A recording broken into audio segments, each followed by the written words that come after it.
Assalamualaikum warahmatullahi wabarakatuh. Perkenalkan, nama saya Muhammad Reza Ranadi dengan NIM C10122310010.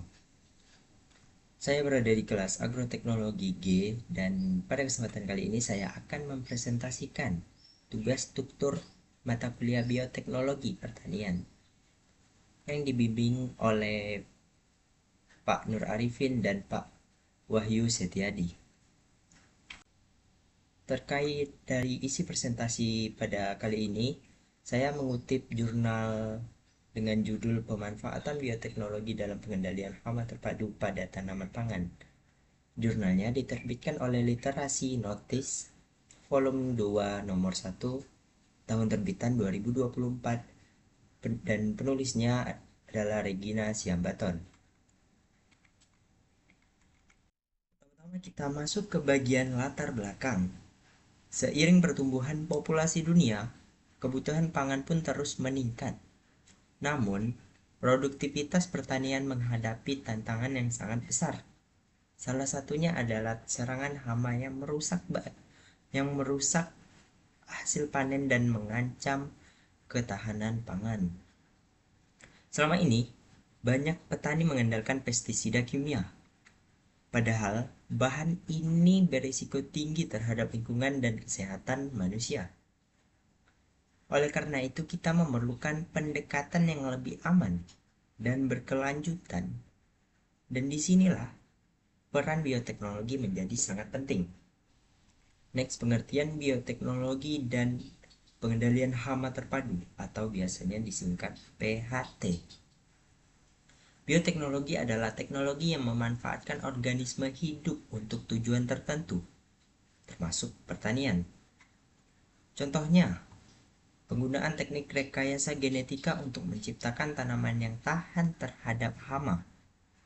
Selain itu, mikroorganisme seperti bakteri dan jamur dapat digunakan sebagai agen pengendali alami. Sementara itu, pengendalian hama terpadu atau PHT ini strateginya seperti pengendalian hama dengan menggabungkan berbagai metode, baik metode biologis, fisik, ataupun genetik, yang secara keseluruhan bertujuan untuk menciptakan sistem yang efisien, ramah lingkungan, dan berkelanjutan. Metode penelitian.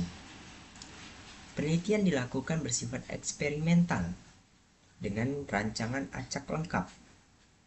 Langkah pertama adalah mengidentifikasi jenis-jenis hama yang umum menyerang tanaman pangan, seperti padi dan jagung. Selanjutnya, dilakukan isolasi mikroorganisme, seperti bakteri dan jamur, yang memiliki potensi sebagai pengendalian hayati. Mikroba ini kemudian diuji di laboratorium dan di lapangan untuk melihat efektivitasnya. Data dari penelitian dianalisis menggunakan metode statistik analysis of variance atau biasanya disingkat ANOVA untuk memastikan hasilnya yang signifikan secara ilmiah. Kita masuk ke bagian rekayasa genetika. Salah satu aplikasi utama bioteknologi adalah rekayasa genetika. Contohnya, tanaman jagung transgenik yang mengandung gen CRY dari bakteri Bacillus thuringiensis atau BT. Gen ini membuat tanaman mampu menghasilkan protein yang bersifat toksik bagi serangga tertentu, sehingga tanaman menjadi lebih tahan terhadap hama. Selain meningkatkan hasil panen, teknik ini juga mampu mengurangi ketergantungan pada pestisida kimia. Agen pengendali hayati. Bioteknologi juga mendukung perkembangan agen pengendali hayati, yaitu organisme hidup yang digunakan untuk mengendalikan populasi hama secara alami. Contohnya adalah predator alami, parasitoid, serta mikroorganisme antagonis. Melalui teknik seleksi atau pemuliaan, bioteknologi dapat meningkatkan kemampuan agen ini agar lebih agresif, dan spesifik terhadap jenis hama tertentu. Pendekatan ini membantu menciptakan keseimbangan dalam ekosistem pertanian. Baik, sekarang kita masuk ke bagian biopestisida. Pestisida biologis atau biasanya yang disebut biopestisida adalah pestisida yang berbasis pada organisme hidup seperti jamur, bakteri, atau virus. Misalnya, jamur Beauveria bassiana yang dikenal efektif dalam membunuh serangga. Biopestisida lebih aman bagi lingkungan dan manusia karena bersifat spesifik terhadap target hama. Penggunaan biopestisida dapat dikombinasikan dengan rotasi tanaman atau pemeliharaan varietas tahan untuk memperkuat strategi pengendalian hama. Teknologi pemantauan hama. Kemajuan teknologi digital telah membantu petani dalam memantau populasi hama secara real time. Kini, petani bisa menggunakan sensor, drone, atau berbasis data untuk mendeteksi hama dan penyakit sejak dini.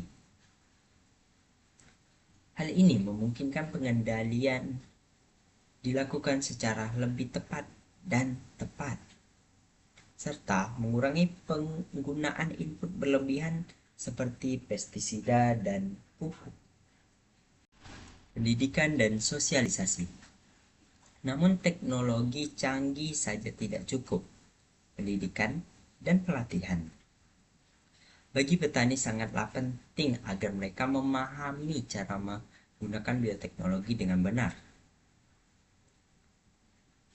Selain itu, perlu ada sosialisasi kepada masyarakat untuk menjawab kekhawatiran terhadap produk-produk transgenik atau biopestisida. Penerimaan publik akan menentukan keberhasilan penerapan teknologi itu dalam skala yang luas. Tantangan dan kelemahan. Penerapan bioteknologi juga menghadapi beberapa tantangan. Salah satunya adalah potensi resistensi hama terhadap teknologi baru,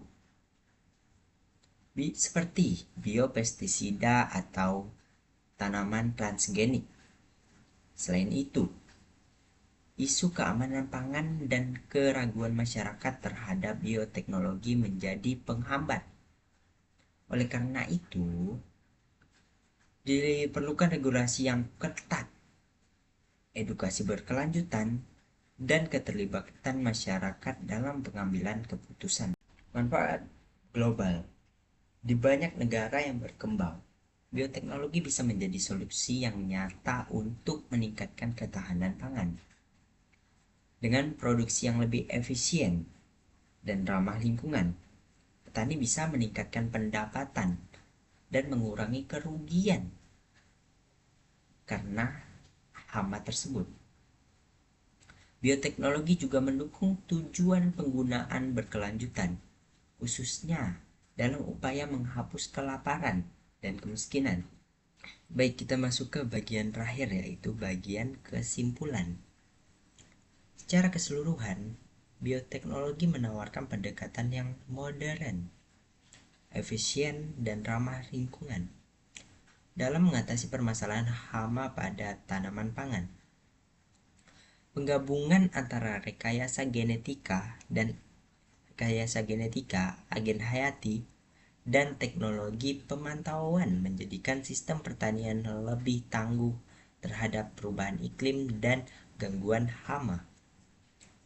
Dengan dukungan pendidikan, regulasi yang tepat, dan kolaborasi antar pihak-pihak, bioteknologi akan menjadi pilar penting dalam pembangunan pertanian berkelanjutan dan ketahanan pangan secara global.